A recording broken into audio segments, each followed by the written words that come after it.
러시아. 그거 모세가 아까 그건가? 러시아라 그랬어, 목사. 예, 맞아요. 그 모세가 구스 여자를 취했다 그랬죠. 예. 그래서 어느 러시아. 여자겠어요? 러시아. 이디오피아 약간 그게, 까무잡잡한 초콜릿빛 나는 미녀를 취했겠죠. 이해가 되는 거죠, 이제. 미스라임은 어딜까요, 미스라임? 이스라엘.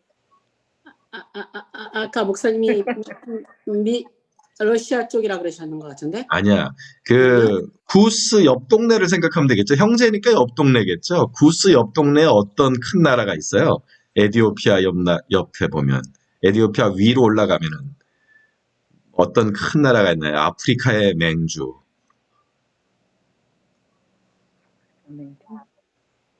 아프리카 뭐야, 목사님? 남아프리카 공화국? 이집트입니다. 이집트. 이집트. 미스라임이. 예, 미스라임이 이집트 사람들이에요. 옆에 붙어 있잖아요. 그러니까 이집트에서 조금 내려가면은 에디오피아가 나오잖아요. 예, 그렇게 형제들이. 자, 붓도 마찬가지예요. 붓도 형제니까 그 옆 동네에 살겠죠. 자, 이집트에서 왼쪽으로 조금 가면 어떤 나라가 나오나요? 리비아가 나옵니다. 리비아, 모로코 이렇게 그 아프리카 북쪽에 있는 나라들 있죠. 그 사람들도 굉장히 예뻐요. 그래서 이 붓은 리비아를 말하는 거예요.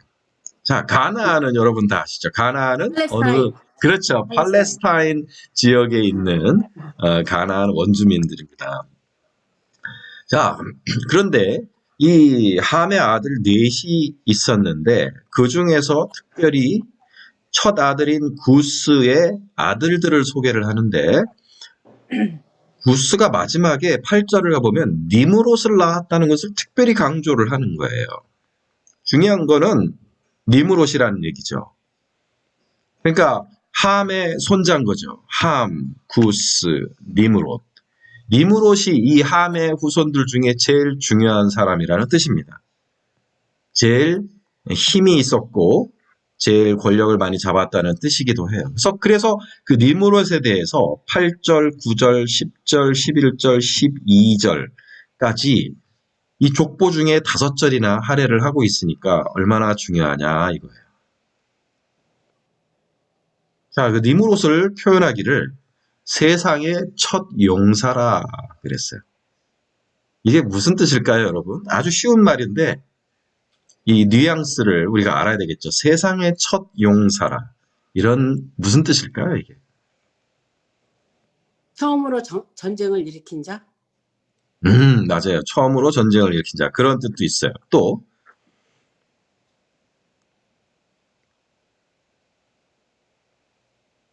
뭐 힌트를 드리면 좋은 뜻일까요? 나쁜 뜻일까요?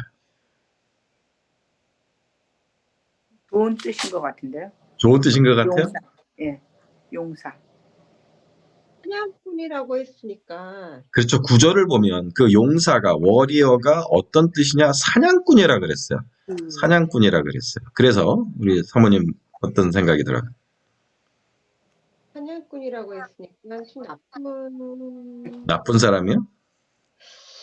그냥 좀 뭔가 어그레시브하게 막 쟁취했던 그런 사람? 그러니까 좀 그렇게 했을 것 같은데 아닐까요? 그러면 구절을 같이 봐야 돼요. 그가 여호와 앞에서 용감한 사냥꾼이 되었다는 게 무슨 뜻입니까? 여호와 앞에서 용감한 사냥꾼이 되었다는 게 무슨 뜻일까요? 이게 굉장히 중요한 거예요. 이 여호와 앞에서를 어떻게 해석을 하느냐. 자, 원어로 여호와는 여호와예요. 앞에서를 히브리어 원어로 뭐라고 썼냐면은 in the face of Jehovah 이렇게 돼 있는 거예요. 하나님의 얼굴 앞에서 라고 돼 있어요. 얼굴이란 뜻이야. face야. 그냥 다른 뜻은 없어요. 근데 그게 무슨 뜻일까요? 그가 하나님의 얼굴 앞에서 용감한 사냥꾼이 되었다. 좋은 뜻인가요? 얘기해 보세요. 한번 여러분 마음에 드는 생각을 해보세요.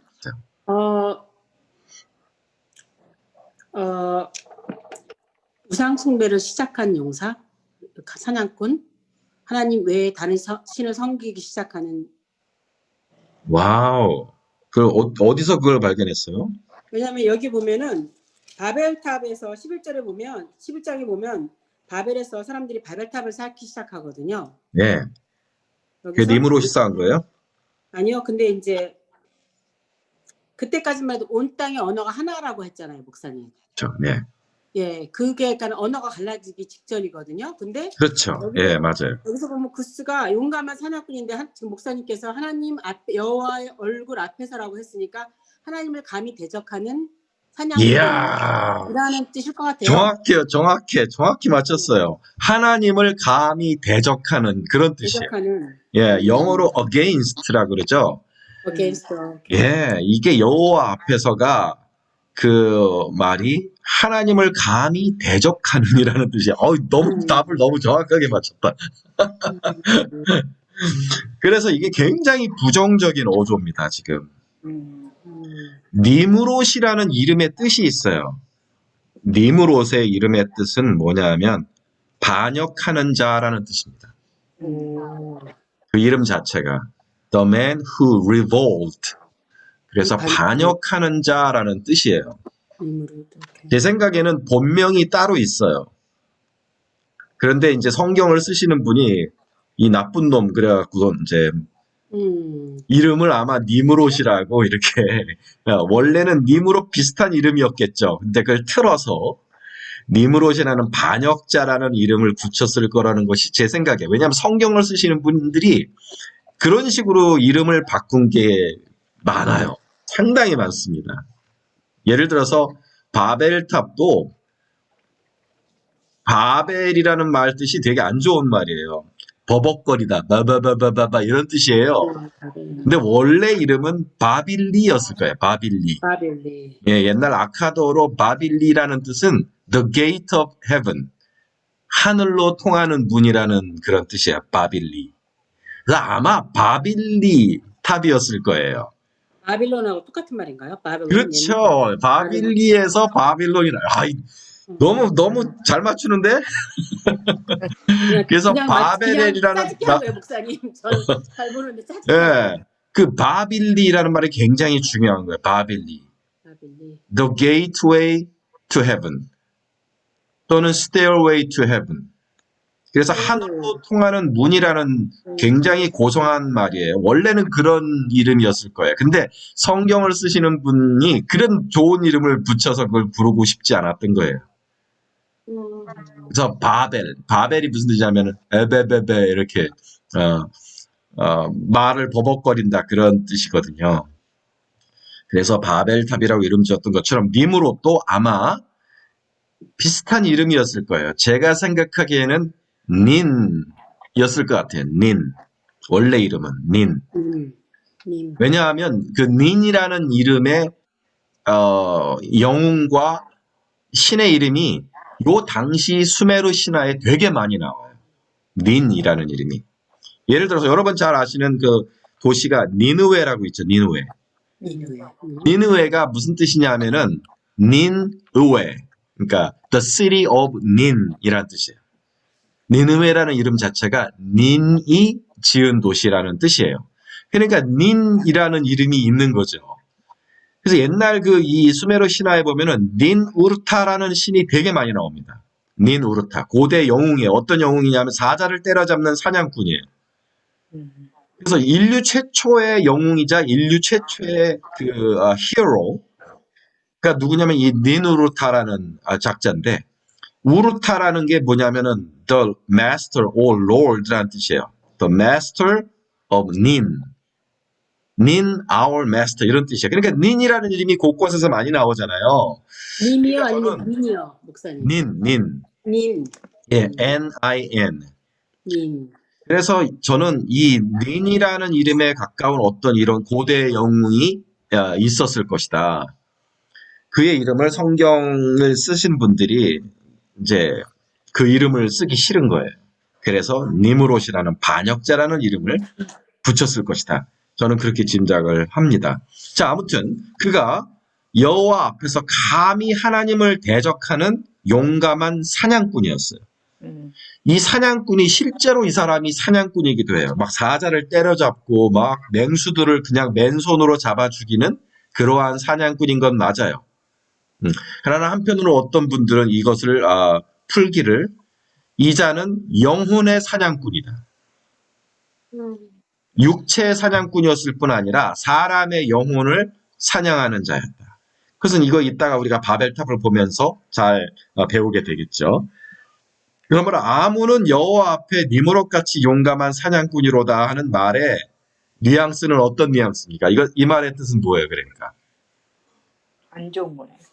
굉장히 안 좋은 거예요. 음. 이게 뭐냐면 하나님 두려워할 줄 모른다는 뜻입니다. 하나님 두려워할 줄 모르는 나쁜 놈이라는 뜻이에요. 그러니까 하늘이 두렵지 않느냐, 하나님 무섭지 않느냐 그런 뜻이에요. 그래서 너는 여호와 앞에 니무롯 같다. 이게 결코 좋은 말이 아닌 거죠. 굉장히 두려운 말인 거예요. 자, 그의 나라를 이 지명이 되게 중요해요. 여러분이 이 지명을 잘 기억하시기를 바라요. 10절을 보시면 그의 나라는 어디서부터 시작이 되었느냐? 어디서부터 시작이 되었어요? 바벨. 바벨에서 시작이 되었어요. 바벨. 그 다음에 에렉. 에렉. 그다음에 아갓. 요 세 가지의 이름이 다 중요합니다. 요 세 가지의 이름이 바벨, 에렉, 아갓. 갈레는 지명이 없어요. 오늘날 아무리 찾아도 역사 속에서 지명이 안 나와요. 그래서 이 갈레는 도시의 이름이 아니라 all of these라는 뜻입니다. 이 세 개 모두라는 뜻이에요. 이건 도시의 이름이 아니에요. 그래서 바벨과 에렉과 아갓은 다 지명이 특정이 되어요. 바벨은 신할 땅이라 그랬죠. 이걸 잘 알아야 되는 거예요. 신할 땅. 바벨. 여기가 어딘가요? 신할 땅이 어딘가요, 여러분? 신할 땅이.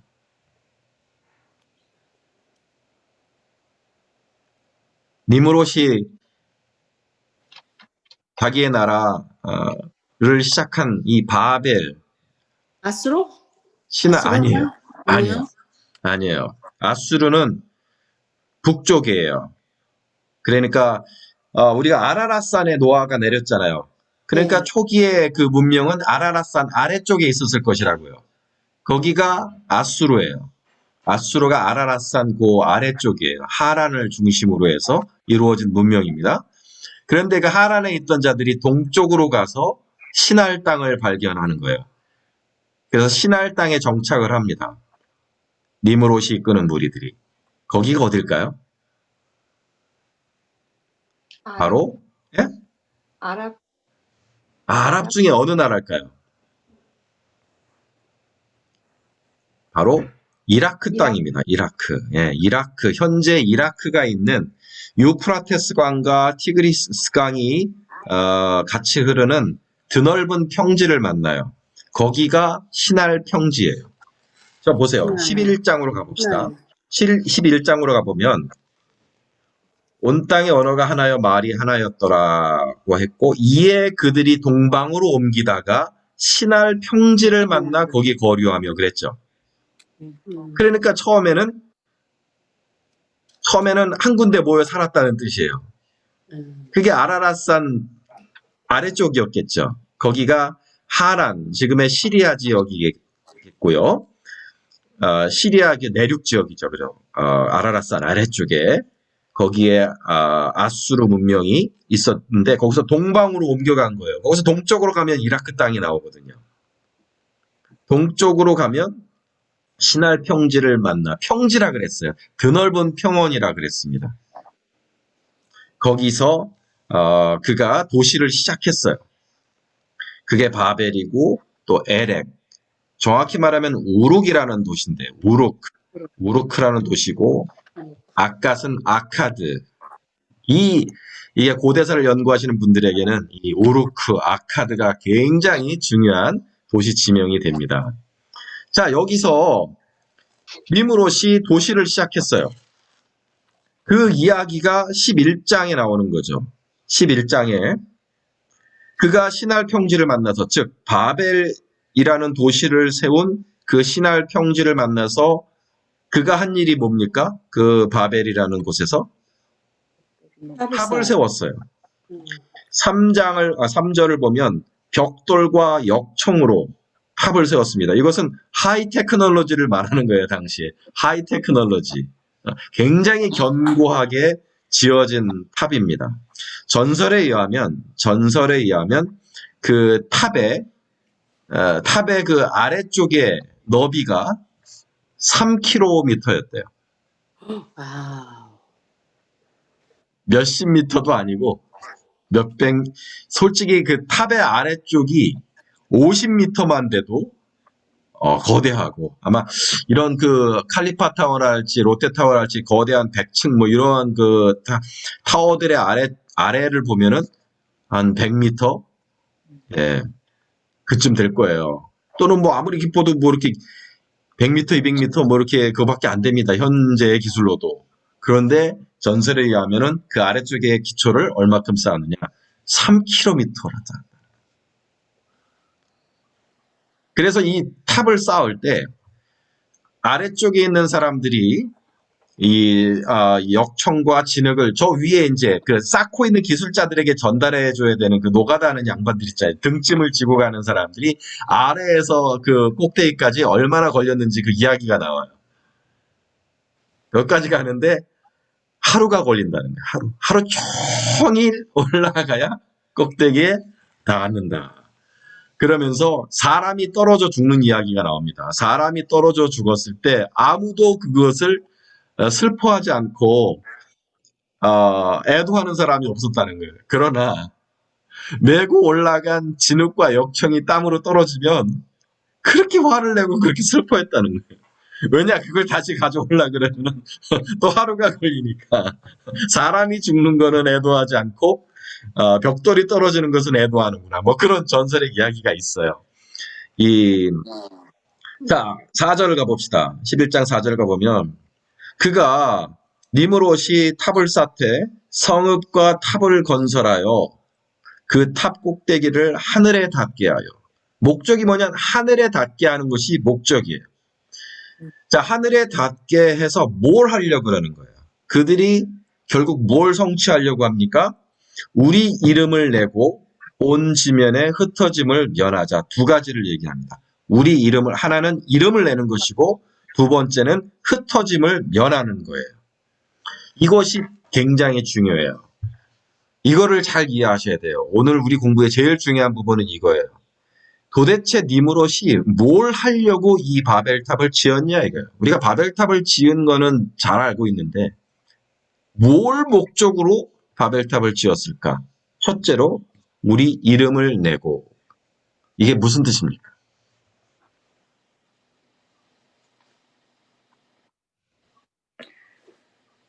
하나님보다 자기네들이 높아진다는 거 아니에요? 이야, 정답입니다. 정답. 하나님보다 더 높은 명성을 가지는 게 계획이었어요. 하나님이 다스리는 게 아니라 우리가 다스리는 거다. We are the ruler. 하나님이 아니라 내가 왕이고 내가 세상의 지배자고. 그래서 여기에는 안 나와 있지만 전설에 의하면은 이들이 이제 탑을 하늘에 쌓아서 화살을 쏘는 거예요. 그 하늘로. 맨 꼭대기에 올라가서 결국 다 쌓았을 때 하늘로 화살을 쏘았다는 거예요. 누구를 죽이려고 한 거죠? 신을 향해 화살을 쏜 거예요. 하나님을 향해서. 하나님을 죽이겠다.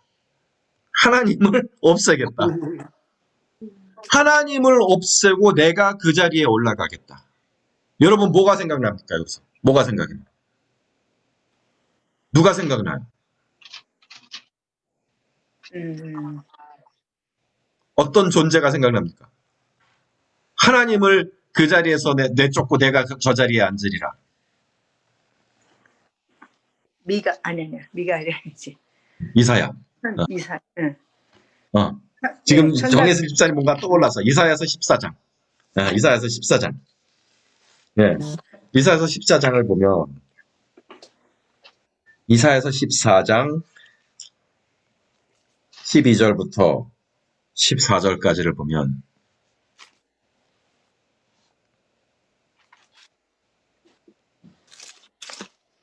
자, 최명숙 집사님 한번 읽어보세요. 다시요, 목사님. 이사야 14장 12절부터 14절. 너 아침 아들 계명성이여 어찌 그리 하늘에서 떨어졌으며 너 열국을 엎은 자여 어찌 그리 땅에 찍혔는고 내가 내 마음에 이르기를 내자 내가 하늘에 올라 하나님의 묵별 위에 내 자리를 높이리라 내가 북극 지폐의 산 위에 앉으리라 가장 높은 구름에 올라가 지극히 높은 이와 같아지리라 하는도다. 그러나 이게 예, 여기까지요. 자, 여기 너 아침의 아들 계명성이요. 여러분 뭐 성경 아시는 분들 알겠지만 요 계명성을 라틴어 성경으로 번역하실 때 요 계명성을 뭐라고 번역했다고요? 루시퍼라고 번역을 했죠. 그렇죠? 예, 그래서 많은 사람들이 지금 사탄의 이름을 루시퍼라고 알고 있는 게 바로 여기 때문에 그렇습니다. 그 말은 사탄이 루시퍼가 아니라는 뜻은 아니에요. 제 말은 사탄이 원래 루시퍼처럼 밝고 빛나는 계명성처럼 밝은 존재로 지어진 거는 맞아요. 빛의 천사로. 그래서 루시퍼라고 했지만 이게 루시퍼의 고유 이름은 아니에요. 루시퍼가 사탄의 고유 이름은 아니에요. 왜냐하면 예수님도 계명성이시고 이 루시퍼라는 이름은 일반 명사입니다. 밝게 빛나는 분. light bearer, 빛을 가져오는 자라는 뜻이에요. 루시페르라는 말은요. 그래서 미국의 자유의 여신상이 루시페르죠. 빛을 가져오는 자. 네, 그래서 어쨌든 그러나 이게 사탄을 가리키는 말이에요. 사탄의 캐릭터를 뭐라고 지금 이사야가 요약하고 있냐면 내가 하늘에 올라 하나님의 별 위에 내 자리를 높이리라.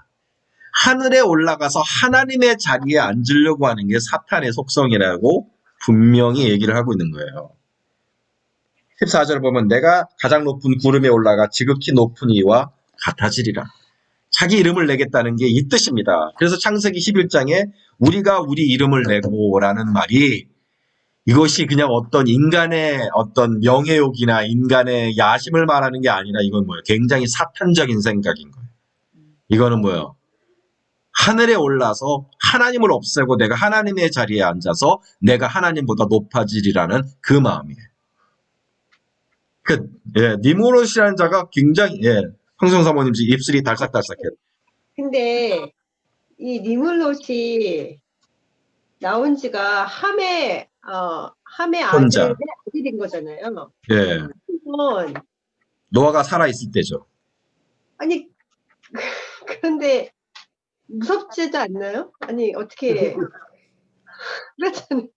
아니 그걸 다 하나님이 어떻게 하셨는지를 알고 있는 사람인 거잖아요.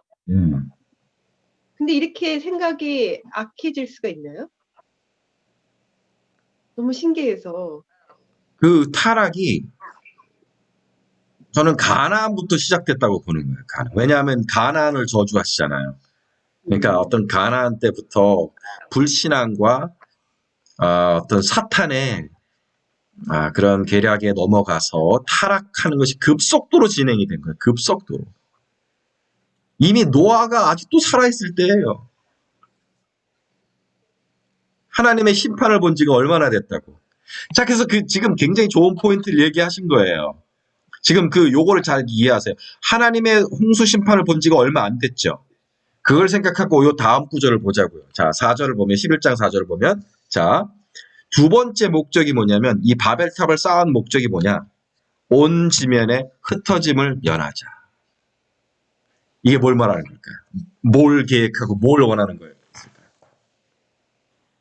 힘을 합치자. 힘을 합치자.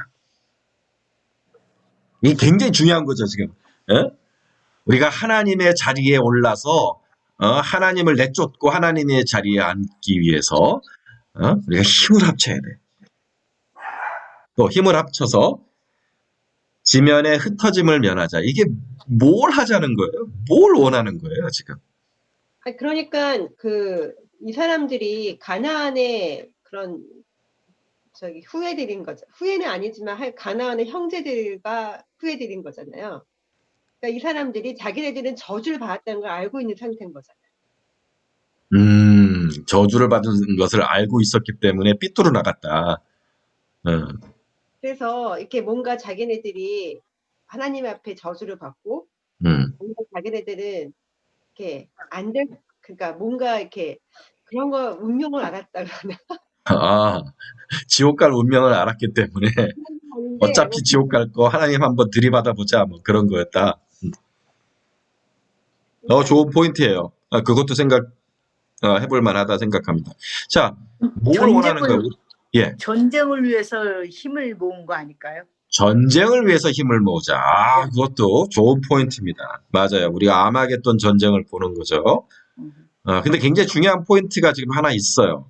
우리가 이 온 지면의 흩어짐을 면하자. 우리가 이 온 지면의 흩어짐을 면하자.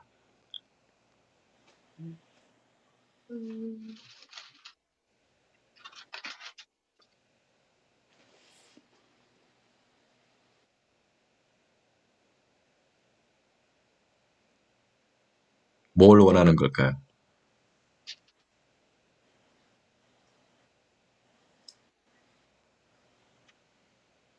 그냥 하나님의 명령에 복종하고 싶지 않은 것 같은 건가요? 이야,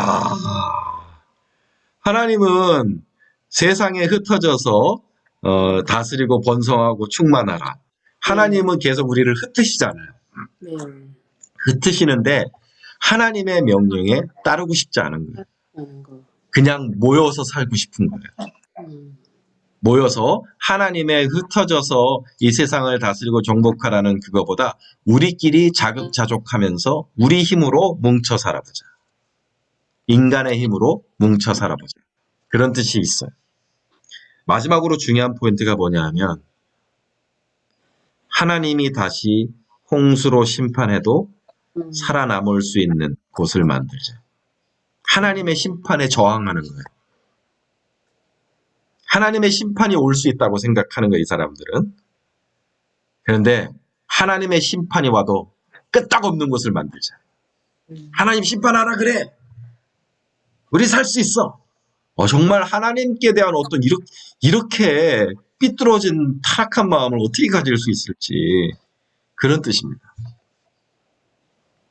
그러니까 결국 바벨탑을 쌓아서 뭘 하려고 하는지가 이 니므롯이 어떤 나라를 만들려고 한다고 볼 수 있는 거예요. 이 바벨탑을 통해서 이 니므롯이 만들려고 하는 세상은 어떤 세상입니까?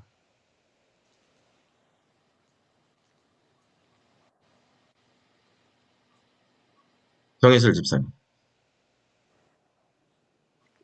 그러니까 자기의 더 힘과 하나님을 대적하는 나라를 만드는 거죠. 자기의 힘을 더 굳건하게. 자기의 힘을 의지하는 나라.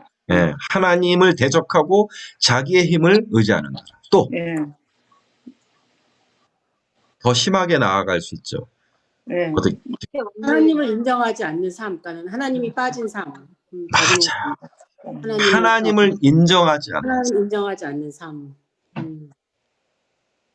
하나님을 미워하는 거예요. 하나님을 없애버리고 싶고 그 자리에 뭘 만들려고 그래요? 자기를 세워서. 자기라는 우상을 세우는 거예요. 자기가 신이 되고 우상을 세우는 최초의 폭군이에요. 노아의 홍수 이전에 사람들이 폐괴하고 이렇게 폭력적이고 정말 썩어 문드러졌지만 우상 얘기는 없었어요. 역사상 처음으로 그러니까 하나님을 제거하고 이 여호와가 신이 아니라 이것이 신이다라고 얘기한 첫 번째 사람이 바로 니므롯이에요. 그래서 니므롯은 하나님이 없는 무신론 문화일 뿐 아니라 우상을 만드는 이교 문화에다가 하나님 없이 우리 힘으로 잘 살 수 있어. 하나님이 심판해도 우리는 끄떡없어. 정말 처음부터 끝까지 이렇게 하나님을 모독하고 하나님을 대적하는 하나님을 미워하는 사탄의 영이 지배하는 나라였다는 거예요. 사탄이 역사하지 않았더라면 이렇게 할 수 없었다. 자, 그래서 니므롯을 우리가 뭐라고 말하는 거예요? 적그리스도의 모형이다. 적그리스도, 역사상 나타난 최초의 적그리스도가 바로 이 니므롯이라는 거예요. 그러면 이 니므롯의 나라가, 여러분, 이 니므롯의 나라가 성공했을까요? 성공하지 못했을까요? 실패했어. 예? 실패했어요? 음. 안타깝게도 크게 성공했어요. 그래요? 크게 성공했어요. 자, 다시 10장으로 넘어와 봐요. 10장으로 넘어와 보면 10장 10절로 보면 그의 나라는 바벨에서 시작이 됐어요. 그런데 에렉을 먹고 아카드를 먹고 세 개의 나라를 먹었어요. 세 개의 도시를. 이게 계시록에 보면 10뿔 중에 3뿔이 뽑힌다는 얘기 나와요. 난 너무 이게 막 소름 끼쳐요, 사실은. 자, 그런데 거기서 시작해요. 거기서 멈추는 게 아니에요. 바벨에서 실패하지 않았어요. 하나님이 언어를 혼잡케 하셔서 이 바벨탑 건설은 중단됐지만 니무롯의 스피릿은 살아있는 거예요. 니무롯이 세우는 도시는 전부 그렇게 세속적이며 무신론적이고 우상숭배적이고 하나님을 적대하는 그런 도시, 그런 문화들을 계속 만들어가는데 그게 계속 성공해요. 그래서 어디예요? 바벨과 에렉과 아갓에서 시작이 되었는데 11절이 너무 가슴 아픈 거죠. 그가 그 땅에서 어디로 나아갔어요? 아수르로 나아가 니느웨. 아수르로 나아갔어요. 아수르로. 니느웨. 이게 너무 가슴 아픈 말인 거예요. 너무 가슴 아픈 말인 거예요, 이게. 아수르가 누군지를 우리가 알아야 되겠죠. 그래서 10장 자 보세요. 21절을 보면 셈의 족보에서 아수르를 찾아봅시다. 셈이 에벨 온 자손의 조상이라 그랬어요. 그러니까 이 에벨이라는 것이 셈의 자손 중에 제일 중요한 사람이라는 뜻이에요. 셈족을 에벨 온 자손이라고 불렀으니까. 자, 이 에벨 온 자손이 히브리인이라고 말씀드렸죠? 히브리인이라는 말이 여기서 나온 거예요. 에벨 온 자손. 에벨의 자손이다라는 뜻이에요. 히브리인이라는 것이. 자, 그런데 보세요. 22절을 보면 셈의 아들 중에 누가 있어요? 엘람과 아수르와 아르박삭과 룻과 아람이에요. 아수르가 그러니까 누구예요? 셈의 둘째 아들이에요.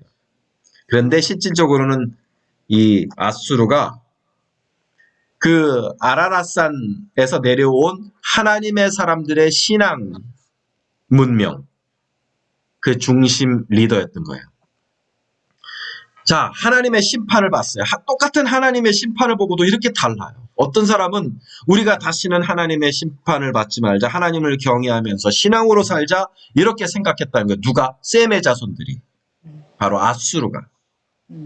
아수르가 그래서 어느 지역에서 도시를 세웠냐면은 아까 말씀드린 것처럼 그 아라라산 아래쪽에 하란 지역이에요. 거기에서 그 신앙 문명을 이끈 신앙의 리더가 누구냐? 에벨이에요. 에벨. 에벨이 이 모든 것을 이끌었어요. 완전히 신앙으로 뭉쳐진, 진짜 신앙으로 다져진 그런, 예를 들어서 이제 신앙을 찾아 미국으로 건너온 청교도들이 독특한 청교도 문화를 만든 것처럼 그곳에 아수르가 아름다운 나라였어요. 그래서 고고학자들이 지금 그곳에 하란 지역의 문명을 발굴하고 있는데 그 지역의 문명을 뭐라고 부르는지 아세요? 에벨 문명이라고 불러요. 이건 역사학자들이 붙인 이름이에요. 에블라 문명이라고 그래요. 에블라 문명. 이거는 성경학자들이 말하는 게 아니라 세상의 고고학자들이 발굴을 해낸 거예요. 여기 문명이 있었네. 메소포타미아만 문명이 있는 줄 알았는데 그 윗동네, 그러니까 아수르 사람들이 살았던, 신앙인들이 살았던 그 지역에 에블라 문명이라는 곳이 훨씬 더 오래됐더라 이거예요. 말이 되는 거죠. 아라라산 아래 에블라 지역에서 살다가 거기서 메소포타미아 지역으로 니무롯이 나온 거니까 에블라 문명이 훨씬 더 먼저인 거죠. 그런데 그 아수르를 다시 10장으로 넘어오세요. 11절에 그가 니무롯이 바벨에서 아수르로 나아가라 그랬죠. 이 나아가가 무슨 뜻이겠어요? 정복했다는 뜻입니다. 완전히 파괴해버렸다는 뜻이에요. 아수르에 있었던 신앙인들의 도시 에블라 문명을 파괴해버렸다는 뜻이에요. 이게. 그래서 그 땅에 뭘 세웠어요? 니느웨와 르호보들과 갈라와 레센을 건설하였는데 큰 성을 건설했다 그랬죠. 그러니까 신앙인들의 도시를 파괴해버리고 거기에 그 니무롯의 스피릿, 바벨탑의 그 스피릿을 가진 그런 도시를 만들어버린 거예요. 그러니까 생활의 문명을 바꿔버렸다는 거예요. 하나님만 섬기던 사람들 속에 우상들을 세워버리고 하나님은 없다는 거짓 신화를 가르칩니다.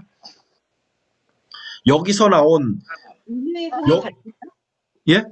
이 니느웨하고 우리가 알고 있는 니느웨 성하고 같은가? 예, 맞아요. 이 그 니느웨가 요나의 니느웨인가요? 요나가 그렇게 가기 싫어했던 그 여기서 또 혹시 니느웨예요. 거기가 똑같은 건가요? 예, 그 니느웨가 아까 말씀드렸죠. 그 니느웨예요? City of Nin. 자기 이름을 붙여서 도시를 만든 거예요. 이 니므롯이. 니느웨. 그러면 하나님이 니느웨한테 가지고 있는 어떤 애정이라는 게 더 있을 수도 있었는 건가요? 그 아수르 시대부터 있었던 그건 잘 모르겠어요. 왜냐하면 아수르가 이 창세기에는 처음에는 이 신앙인들의 아름다운 문명 도시였어요.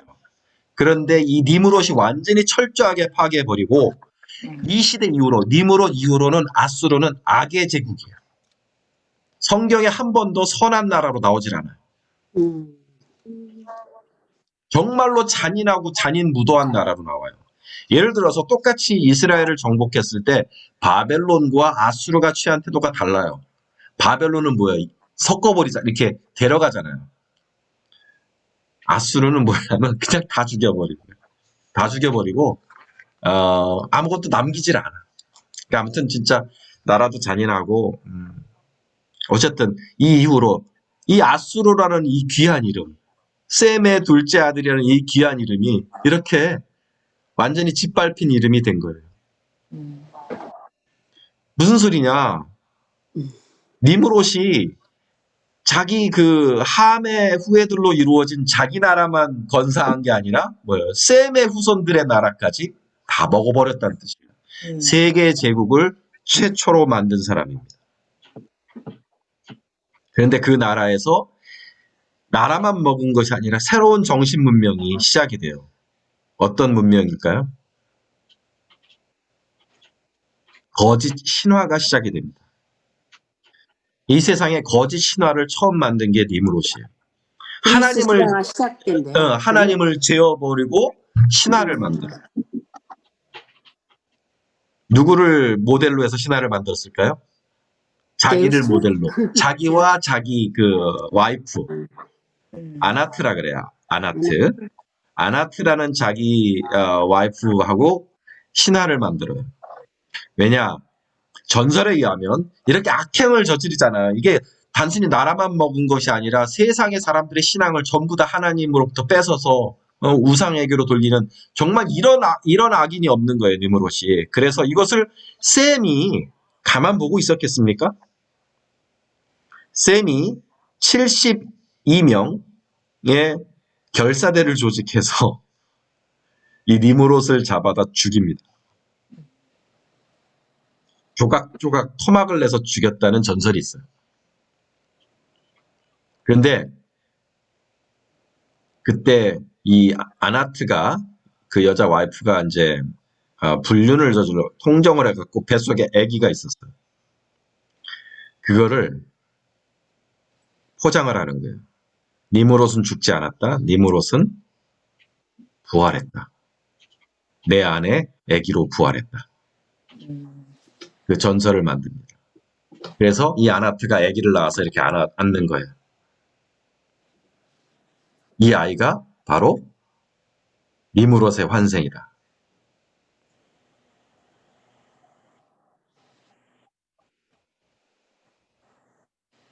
여러분 뭐가 보이지 않으세요? 비슷하게 따라하네요. 요 형상이 세상에 가득해요. 그렇죠. 그걸 카톨릭이 그대로 받은 네. 거예요. 그러니까 어, 사단은 진짜 카피하는 그거네요. 이게 그래서 가장 역사적으로 최초의 그 거짓 신화가 뭐냐면은 어머니가 아기를 안고 있는 그 모습이에요. 요 이름이 이제 나라별로 이름이 다 바뀌어요. 메소포타미아에서는 수메르 문명에서 이난나와 두무지, 성경에도 담무즈, 아스타롯과 담무즈라고 나오죠. 여자는 아스타롯, 남자아이는 담무즈. 요 담무즈가 나중에 뭐가 되는 거냐? 바알신이 되는 거야. 바알신. 와신. 예, 이시타르와 바알신. 이렇게 이름이 점점 바뀌어가는 거예요. 그러나 끊어지지 않아요. 지금도 카톨릭을 통해서 세상에 남아있죠. 요 신이 사도행전에 보면은 에베소에 아데미 여신으로 나옵니다. 아데미 여신의 상징이 뭐냐? 계란이에요. 온몸에 이렇게 알이 많아요. 다산의 상징이라. 그래서 계란을 나눠주고, 그 다음에 토끼예요. 토끼가 이렇게 토끼와 계란. 요즘 우리가 부활절 보면은 사람들이 부활절이 아니라 이스터라고 부르잖아요. 이스터라는 이름이 거기서 나온 거예요. 이스터가 어디서 나오느냐? 아스타롯이라는 이름에서 나온 거죠. 그러나 길게 보면은 결국 니무롯과 그 안에 아나트로부터 모든 것이 나온 거예요. 그러한 그러면 우리가 이스터라는 말을 쓰면 안 되는 건가요, 목사님? 안 돼요. 근데 왜 교회에서 이스터라는 말을 쓰죠? 이러한 히스토리를 모르고 그냥 이스터가 그냥 아름다운 어떤 그냥 특별한 이름이거니 그렇게 생각하고 쓰는 거죠. 근데 실은 여신의 이름이에요. 이 니무롯의 그 와이프 아나트로부터 나온 최초의 여신의 이름이에요. 그러니까 기독교에서 다른 여신을 부를 이유는 없지 않습니까, 여러분? 그냥 부활절이라는 이름이 있고 굳이 영어로 말하려고 그러면 Resurrection Day, Resurrection Festival이라든지 뭐 그렇게 우리가 불러야 마땅하다고 생각해요.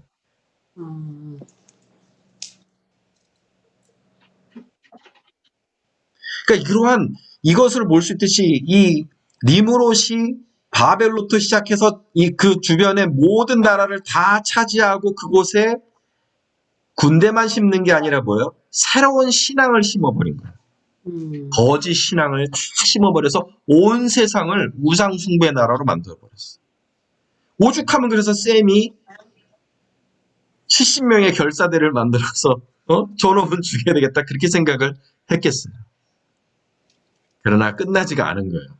니무롯이 죽었는데 그 와이프가 더 간교한 거죠. 아나트가 지 아들, 불륜으로 낳은 아들을 가지고서는 이 니무롯이 환생했다 이래갖고서는 또 그놈을 왕으로 세워갖고 그 문화와 그 거짓 문화는 끝이 안 나는 거예요. 그 문화가 지금까지도 내려오고 있습니다. 이게 바로 사탄이 역사하는 나라고 그래서 니무롯이 적그리스도의 모형이 되는 거예요. 세상이 이렇게 다 넘어갔어요. 다 넘어갔어요. 니무롯의 그래서 이 나라를 원 바빌론이라고 부릅니다. 역사 속에는 나오지 않지만 원 바빌론이야. 최초의 바빌론이야. 그러니까 우리는 이제 함무라비가 나온 그 바빌로니아를 알고 있지만 그 이전에 최초로 만들어진 이 바벨론 제국. 성경에 처음에는 이렇게 악의 제국인 바벨론 제국이 나오고 마지막 또 음녀 바벨론으로 세상이 끝나는 거잖아요. 이 바벨론이 세상의 모든 사람들의 신앙을 거의 90%의 사람들의 신앙을 다 빼앗아가서 사람들이 이제는 하나님이 살아계신지도 모르고 홍수 심판이 끝난 지도 얼마 안 됐는데 겨우 3대밖에 안 되잖아요. 함의 손자니까 겨우 3대밖에 안 됐는데 사람들이 벌써 하나님을 잊어가기 전이에요. 이놈 때문에. 그러나 하나님이 약속하셨잖아요. 무지개를 띄워서 내가 다시는 불로 심판하지 않으리라. 그 하나님께서 이 세상을 구원하시기 위해 하나님이 작은 액션을 취하십니다. 이 와중에.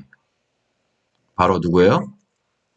아브라함을 택하시는 거예요. 내가 아브라함을 택하여 아브라함과 그 아브라함의 믿음을 이어받는 후손을 통하여 나의 나라를 만들고 내가 아브라함의 후손은 살리고 이 세상의 자식들은 심판하리라. 하나님이 계획을 세우시고 아브라함을 부르십니다. 그게 11장 마지막인 거예요. 그래서 이 모든 니무롯의 엄청난 음모와 이 세상을 뒤집어 엎는 그러한 비극적이고 소망이 없는 상황 가운데 하나님께서 아브라함을 부르십니다. 셈의 족보가 11장 10절로부터 나오고 27절 보면 데라가 나오며 데라가 아브라함을 낳는다. 그래서 창세기는 이 11장을 끝으로 해서 이제 12장부터 50장까지 오롯이 아브라함과 그의 자손에게만 초점을 맞춥니다. 그 말의 뜻은 무엇이냐? 이제 하나님께서 이 세상에 대한 미련을 버리시고 오직 하나님의 관심은 누구예요? 아브라함과 그의 자손들. 거기에만 하나님의 눈이 가 계신 거예요. 그래서 아브라함의 자손이 되는 것이 하나님의 방법이에요. 이 세상을 큐어하시고 이 세상을 고치시고 하나님의 나라를 회복하시는 방법은 아브라함과 그의 씨, 그의 자손 속에 우리가 들어가는 것밖에 없다 이거죠. 우리는 아브라함의 후손입니까? 아닙니까? 우리는 아브라함의 후손입니다. 아브라함의 믿음을 이어받은 아브라함의 자손이기 때문에 이러한 하나님의 경륜 속에 들어가 있다 말할 수 있는 것입니다. 그래서 창세기는 이렇게 11장의 대단원에 막을 내리게 됩니다.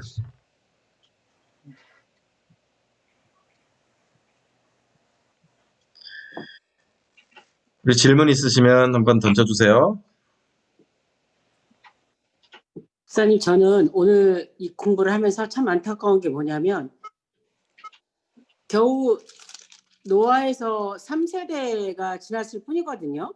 그렇죠. 근데 왜 그 니누약 같은 그런 사람이 하나님께서 왜 만지셨을까요? 나는 왜 보내셨을까요? 하나님께서 모르셨나요?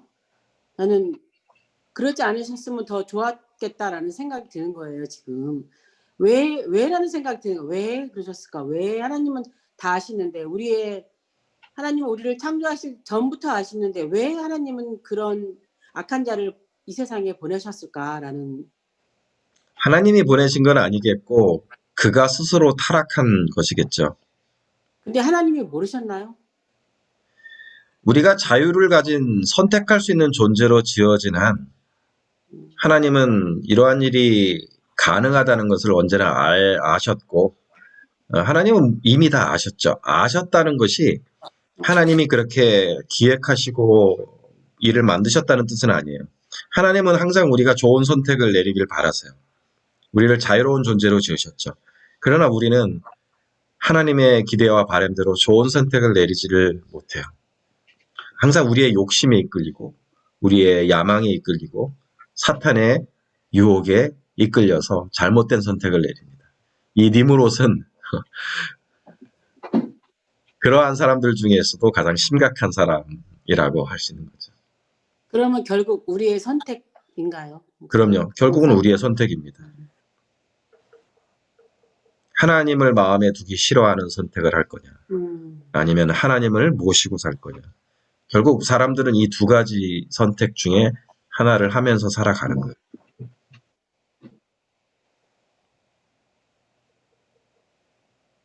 목사님, 그러면 여기 성경 11절에 말하는 니누엘이 그 요나가 가서 외친 그곳인가요? 맞습니다. 그러면 하나님은 우리에게 늘 죄를 졌지만 회개하라고 사람을 통해서 분명 기회를 다시 한번 주시고 또 주시고 또 주시고 돌아올 때까지 그러는 하나님인데 맞습니다.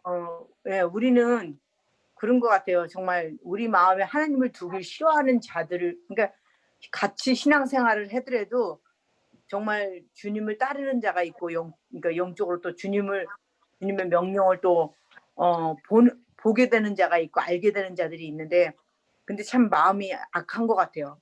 예. 예, 그러니까 참 우리 하나님은 우리에게 그러니까 그 의지력을 주셨잖아요. 선택권을 주셨는데 예. 이 사람은 늘 나부터도 나의 죄악 때문에 악한 것을 선택하는 적이 많은 것 같아요. 하지만 하나님은 다시금 또 깨닫게 해주셔서 회개할 수 있는 기회를 주시고 돌아오게 할 수 있는 길을 주시는 것 같아요. 예. 맞아요.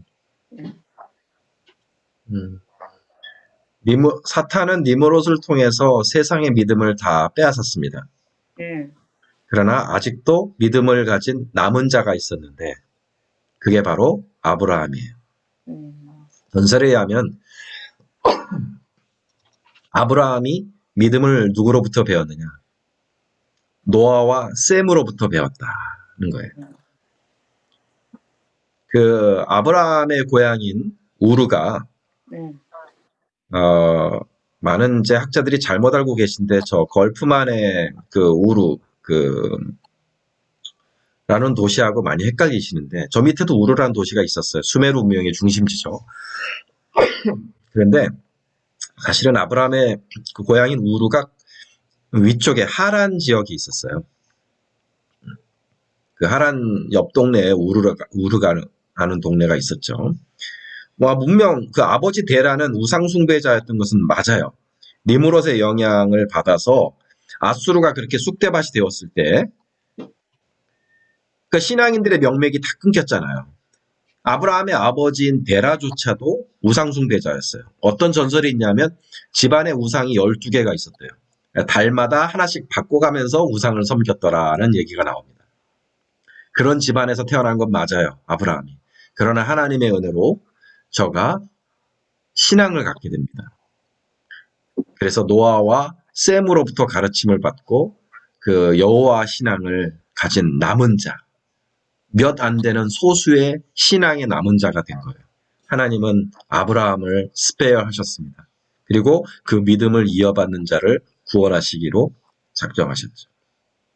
근데요, 목사님, 지금도 우리가 이제 선택권은 우리한테 있는 거잖아요. 네, 악을 선택하든 선을 선택하든. 근데 하나님은 이 시대도 그렇고 그런 것 같아요. 꼭 남은 자가 있는 것 같아요. 그때 그 저기 엘리야가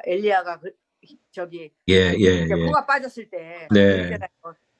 바알에 무릎 꿇지 않은 7,000명을 남겨 두셨다고. 지금 현 시대에도 지금 너무 악하고 이렇게 지금 아까 최명숙 목사님 말씀하듯이 이렇게 보면 악을 너무 행하고 악한 길을 더 많이 가잖아요. 넓은 길이기 때문에요. 네, 그리고 어떤 때는 진짜 좁은 길을 가는 사람과 주님의 편에 서는 사람들은 외롭고 어떤 때는 참 왜 이렇게 하나님이 이런 세상을 왜 만드셨을까 이러지만 분명코 그 와중에도 하나님의 사람은 분명코 심어 놓으셨다는 거 저는 맞아요. 있어요. 제 눈앞에 있는 여러분이 그러한 분들이죠. 그렇진 않은데 여러분들은 신앙의 남은 자들이시고 아브라함의 후예들이세요. 아니요. 그러니까, 교회마다도 그렇잖아요, 목사님. 네, 교회마다 네. 진짜 심어놓은 자들이 있잖아요. 네, 맞아요. 그래서 오늘 말씀이 우리에게 주시는 교훈은 뭐냐면 이 세상은 우리가 감당할 수 없을 정도로 악해지고 하나님을 떠나고 정말 패괴망측한 그런 세상이 너무나 쉽게 되어버린다는 것을 가르쳐주고 신자들이 그걸 이기지 못한다는 것을 보여줍니다. 그러나 소망이 없는 것이 아니라 하나님의 계획은 항상 어디 있어요? 이 나라가 변하는 게 아니라 하나님의 계획은 뭐예요? 신앙을 지키는 거예요. 아브라함의 신앙을 이어받고 그 신앙을 지키는 겁니다. 그런 남은 자가 되는 것이 하나님의 방법이고 하나님은 그 방법으로 이 세상을 구원하시기로 작정하셨어요. 물론 우리가 이 세상에 대한 정치적인 책임, 이 미국이라는 나라를 정말 정의롭고 도덕적이고 좋은 나라로 만들고 싶은 마음은 이해합니다. 그러나 우리는 그러한 세상의 나라를 위해서 이 세상에 하나님이 구원하신 게 아니에요. 우리는 그것에 실패할 수 있어요. 그러나 하나님의 방법은 뭐냐? 항상 아브라함의 후손으로 끌어들이는 거예요, 사람들. 아브라함의 믿음에 동참하는 그런 사람으로 해서 아브라함의 후손들을 구원하시는 것이 하나님이 이 세상을 건져내시고 하나님의 나라를 완성하시는 방법입니다. 오늘 우리는 그걸 볼 수 있어요.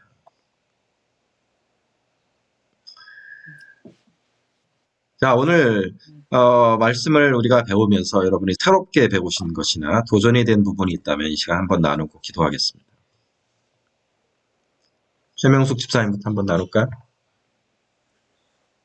아까 이제 이거를 보면서 니무르처럼 하나님께서 우리에게 자유를 주셨는데 내가 하나님 앞에 순종된 삶을 살 수 있는 자로 사는지 아니면 하나님을 떠나서 내 자신이 우선으로 하는 그런 삶을 사는지는 하나님께서 주신 저의 자유인 것. 오늘 또 배웠어요. 그래서 내가 어떻게 하면 하나님을 기쁘게 하시며 하나님을 섬기는 사람으로 살아야 되는지 정말 이 신앙생활을 한다는 건 너무 참 어려운 것 같아요, 목사님. 그래서 하나님이 정말 기뻐하시는 삶이 어떤 것인지 저는 항상 내가 하나님한테 순종하고 살면 정말 하나님이 기뻐하실 것이다라고 생각을 했는데 하나님이 정말 기뻐하시는 것이 무엇인지를 이제는 제가 마지막 때 정말 하나님을 섬기는 자로서 정말 잘 살아야 되겠다라는 걸 오늘 정말 또 배웠어요, 목사님. 네. 네.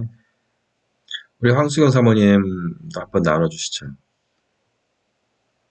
그러니까 창세기를 공부하면서 또 오늘 공부하면서 그 다시 한번 하나님의 그 구원의 방법에 대해서 생각을 좀 하게 돼요. 그러니까 어떻게 보면 되게 하나님의 구원의 방법이 미련해 보이고 왜 그렇게 하실까라는 생각이 들 수도 있는데 하나님은 철저하게 저희들을 그러니까 뭐라 그러죠? 이거 하나님은 끝을 먼저 아셨던 것 같아요. 이 세상의 끝을 정해놓으셨다는 게 정말 느껴지는 것이 창세기부터 보면 하나님의 방법을 끝까지 밀고 나가시잖아요. 그냥 억지로 들어오지 않으시고 정말 3대밖에 안 됐는데도 하나님 앞에 이렇게 죄를 짓고 하는 사람들을 보면서 그냥 이 세상의 끝, 정말 하나님 만드신 마지막에 이 정말 이 말세에 대한 끝을 이미 하나님은 준비를 하고 계셨기 때문에 이렇게 놔두신 것 같다는 생각이 드는 거예요. 저는. 맞아요. 네. 그래서 어차피 하나님은 우리로 하여금 선택하게 하시는 하나님이시고 정말 진짜 하나님이 다 보여주시고 했음에도 불구하고 죄로 갈 수밖에 없고 죄를 빠지는 그런 우리는 하나님이 알고 계셨기 때문에 그냥 이 하나님의 방법대로 그냥 끝까지 말세에 정말 우리를 구원하실 방법을 이때부터 정말 계획을 하셨구나라는 생각이 정말 많이 들어요. 네. 네. 우리 정혜슬 집사님 어떤 것이 오늘 좀 마음에 남으시던가요? 저는 요 창세기 이렇게 11장까지 이렇게 배우면서 이 말씀의 오묘함이 정말 굉장히 귀하네요, 말씀이. 그러니까 이거 더 배웠으면 좋겠는데 끝나시는데.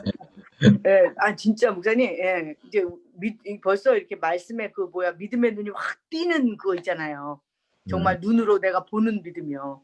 예, 그래서 참 귀하고요. 그리고 내가 나를 이겨야 되겠다는 거요. 예, 믿음 생활이라는 건 내 자신을 이겨야지만 할 수 있다는 것 같이 저는 느껴집니다. 그리고 또 한 가지는 정말 하나님의 계획은 나가지만 우리가 그 계열에 서 있는지 예, 그것을 꼭 체크해야 되겠고 그리고 어느 누가 하나님 앞에 구원을 받았는지 모르기 때문에 정말 복음은 예, 늘 전해야 되겠구나. 전하면서 정말 전하되 그런 것 같아요. 많은 사람들이 자기 선택권이 있기 때문에 예, 정말 뭐 이런 사람이 이렇고 저런 사람은 저렇기 때문에 예, 누가 됐든지 주님 앞에 함께 우리 걸어갈 수 있는 그러한 자들이 되게끔 우리가 서로 협력해야 될 것 같아요. 예.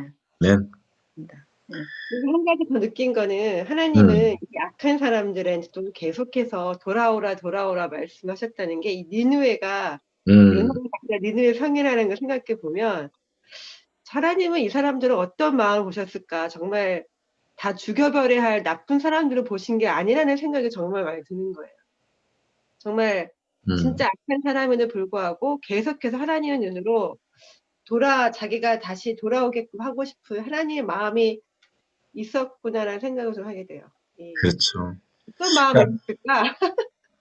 참 하나님이 정말 홍수까지 일으키시면서 살없기 시작하신 나라인데 그 세상을 쑥대밭으로 만들어버리고 완전히 사람들을 하나님께로부터 다 멀어지게 만든 그 자가 자기 이름으로 세운 성이에요. 니느웨가. 그 뒤로 한 번도 회개한 적도 없는 성인데도 하나님께서는 그 성을 뭐예요? 뭐 저런 징글징글한 놈들 그렇게 생각하지 않으시고 자기 종을 그렇게 강제로 고기 뱃속에 넣어서까지 보내어 회개하게 하시고 그들이 회개했을 때 받아주시는 그 하나님의 마음은 참을 헤아릴 수가 없는 것 같습니다. 근데요, 목사님. 예. 이제 그 악한 거에 맨 사람들 있잖아요. 네. 목사님. 그런 걸 봤을 때는 참 우리 힘으로 끊을 수가 없는 것 같아요. 이렇게 하나님은 정말로 죄를 지고 살인하고 뭐 진짜 엄한 죄를 모든 걸 다 졌을 때도 진짜 니누엘에 하나님의 백성을 보내서 이 정도까지 하셨는데도 지금 현재도 우리 눈으로 봤을 때 아닌 것 같은 건데도 우리는 그 말을 하지만은 그 끊고 돌아오는 게 참 희박한 것 같아요, 목사님. 인간이라는 자체가 참 안타까운 거 있죠. 예, 하나님의 은혜밖에는 없는 것 같습니다. 예, 정말 이렇게 우리 하나님은 정말 우리를 긍휼히 여기서 이렇게 기회를 또 주시고 아주 진짜 사람으로서 할 수 없는 거 우리 하나님은 하시는데 인간은 이거를 못 깨닫고 정말 그걸 그냥 죄를 뒤집어 쓰고 앉아 있는 것 같아요, 정말로. 하긴 뭐 안타깝네요. 저를 찾아오신 하나님도 어떻게 보면 어떻게 나 같은 죄인에게 우리 하나님은 은혜를 베푸실까? 그것이 놀라울 때가 있어요. 그러니까 온 세상이 그렇게 이루 말할 수 없는 죄 속에 빠져 들어감에도 하나님의 자비는 다함이 없고 그분의 그 은혜는 무궁하신 것 같아요. 참 공부하면 공부할수록 알아가면 알아갈수록 놀라운 분이 우리 하나님 같습니다. 그러네요. 예. 우리 하나님의 그 은혜와 자비의 영광을 돌려드리며 예, 오늘 성경 공부는 여기서 마치도록 하겠습니다. 그간 창세기 함께 공부하시냐고 수고 많으셨습니다. 목사님 감사합니다. 감사합니다. 자, 네. 기도하고 우리 마칠까요? 우리 정혜슬 집사님 기도하시고 황수영 사모님 기도하시고 우리 최명수 집사님 기도하시고 제가 간단하게 마무리 기도 이런 수순으로 하겠습니다. 참 좋으신 하나님 감사합니다. 정말 창세기부터 우리를 사랑으로 돌보아 주시고 돌아오라고 또한 주님께서 늘 기회를 주셨는데 또한 하나님의 생명의 말씀을 배우면 배울수록 우리의 연약함과 또한 나의 연약함을 봅니다. 주님 늘 도와주셔서 정말 생명의 말씀을 들은 자로서 주님 나의 심령 속에 주님의 성전이 세워지게 하시고 또한 주님의 성전이 세워져서 주님을 또한 전할 수 있는 믿음의 마음과 믿음의 담력을 주시길 원합니다. 말씀 배우고 순종한 삶을 살게 하시고 악에 빠지지 않게 하여 주시길 원합니다. 또한 주님의 영광을 위해서 우리의 생각과 마음을 붙들어 주셔서 정말 마지막 때 주님이 원하시는 도구로 사용되는 믿음의 도구가 되게 하여 주시옵소서. 감사 예수 그리스도의 이름으로 기도합니다. 아멘. 하나님 아버지 감사합니다. 참으로 창세기 성경 공부를 통해서 다시 한번 우리에게 향한 하나님의 사랑을 알게 하심을 감사드립니다. 하나님 참으로 저희가 이제는 아직 하나님을 모르고 또 니물롯 같이 죄에 빠져 있는 사람이 있다 할지라도 그들을 향한 하나님의 구원의 역사에 구원의 마음을 저희가 알고 그들에게 복음을 전하는 일들을 게을리 하지 않도록 저희를 도와주시고 함께해 주시기를 바라옵고 살아계신 예수 그리스도 이름으로 기도드립니다. 아버지 하나님 감사합니다. 부족하고 연약한 딸이지만 주님 오늘 불러주셔서 주님의 귀한 말씀을 배우시게 하시고 오늘 또 창세기를 통하여 나의 마음에 쌓았던 그동안의 바벨탑을 주님 앞에 무너뜨리며 회개하는 자리로 나왔습니다. 주님 감사합니다. 나는 너무나 연약하고 믿음이 부족하여 주님 말씀을 매일매일 배우면서도 매일 들었으면 잊어버립니다. 그러나 주님 오늘도 새로운 말씀으로 주님 이 딸을 주님 은혜로 인도하여 주시니 감사합니다. 주님 하루하루를 주님과 동행하며 순종하는 삶을 살 수 있는 딸이 될 수 있도록 주님 붙들어 주시며 성령께서 이끌어 주시는 대로 늘 회개하며 하나님 항상 회개 앞에 돌아오는 딸의 삶을 살 수 있도록 주님 붙들어 주시옵기를 간절히 바라고합나이다. 늘 주님의 십자가를 지고 주님의 길을 따라갈 수 있는 딸이 될 수 있도록 주님 붙들어 주시며 회개하며 주님의 불러주신 거룩한 자리로 설 수 있는 딸이 될 수 있도록 주님 은혜를 허락하여 주시옵소서. 더욱이 특별히 아버지 감사할 것은 귀한 말씀을 전해주시는 우리 목사님을 감사드립니다. 주님 마지막 때에 주님 더욱더 말씀을 배우기 원하며 주님의 말씀에 따라 순종하는 삶을 살기를 원합니다. 감사하고 예수님의 이름으로 기도드렸사옵나이다. 아멘. 하나님, 홍수 이후의 세상이 바벨탑을 쌓으며 하나님을 대적하고 하나님으로부터 멀어진 세상으로 급속하게 변한 것처럼 우리가 살고 있는 이 세상도 그렇게 하나님을 떠난 세상이 되어가는 것을 봅니다. 그러나 여전히 하나님의 은혜와 자비는 그치지 않았으며 중단되지 않았으며 여전히 아브라함의 자손들을 부르고 계시는 줄로 믿습니다. 저희는 예수 그리스도의 은혜의 복음을 끝까지 전하여 아브라함의 자손으로 만들고 하나님의 사람으로 만드는 일에 끝까지 충성을 다할 수 있도록 인도해 주옵소서. 아멘. 아버지 하나님을 곧 배울 날이 오게 될 줄로 믿습니다. 하나님, 여태까지 말씀으로 붙잡아 주시고 가르쳐 주시고 일깨워 주신 주님의 은혜를 감사드립니다. 모든 영광 우리 하나님께 돌려드리옵고 예수님의 이름으로 기도합니다. 아멘.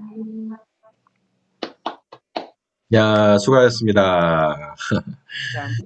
또 장수로는 뭐 11장밖에 안 되지만 특별히 3장 같은 경우에 1장, 3장은 우리가 굉장히 많이 공부를 뭐 4번으로 나눠서 이렇게 했기 때문에 굉장히 숫자로 따져보면은 많이 공부를 했네요. 창세기 1장부터 11장까지. 예, 2주간 방학입니다. 다음 주하고 1월 첫 주까지 방학이고요. 그래서 1월 첫 신년 주일 마치고 돌아오는 수요일부터 다시금 재개하도록 하겠습니다. 어느 부분을 공부할지는 제가 좀 어떤 공부하실 건데요? 기도 중이에요. 제가 아니 내년에도 좀 미리 읽어놔요. 지금 하도 무시해갖고. 예, 또 복된 말씀 함께 공부하려고 해요. 네. 목사님 예, 너무 감사해요. 저는 정말 성경 공부할 때마다 목사님 말씀 들을 때마다 너무 감사하다. 너 어떻게 표현을 못하겠다. 너무 감사해요, 목사님. 아이고, 네, 정말 제가 지난 2년 동안에 받은 축복 가운데 목사님 만난 게 정말 하나님한테 정말 큰 은혜인 것 같아요. 너무 감사해요, 목사님. 네. 근데 목사님 요 창세기에서도 아직도 목사님 하시는 말씀이 가르쳐 주신 말씀이 많을 텐데 왜 넘어가요? 말씀이 너무 많을 텐데 목사님. 예, 뭐 그런 생각도 있어요. 진짜 많네요. 목사님. 아브라함 이야기를 한 번 더 공부를 해볼까? 아브라함의 이야기가 12장부터 어디까지 나옵니까? 24장까지 나오나요? 예, 네. 예, 거기까지 한번 해봐야 되겠다. 그런 생각도 있어요. 네. 더 좋은 말씀 하나님께서 뭐 주실 수도 있어 기도를 하긴 있는데, 네. 하나님 인도하시는 대로 내년에도 우리 더 재밌고 즐겁게 말씀 공부하도록 해요. 네. 자, 즐거웠습니다. 그러면 감사합니다, 목사님. 네, 주일날 우리 밝은 얼굴로 볼게요. 주일이 네. 아닌 것 같은데, 목사님? 왜? 이번 주일 아닌가?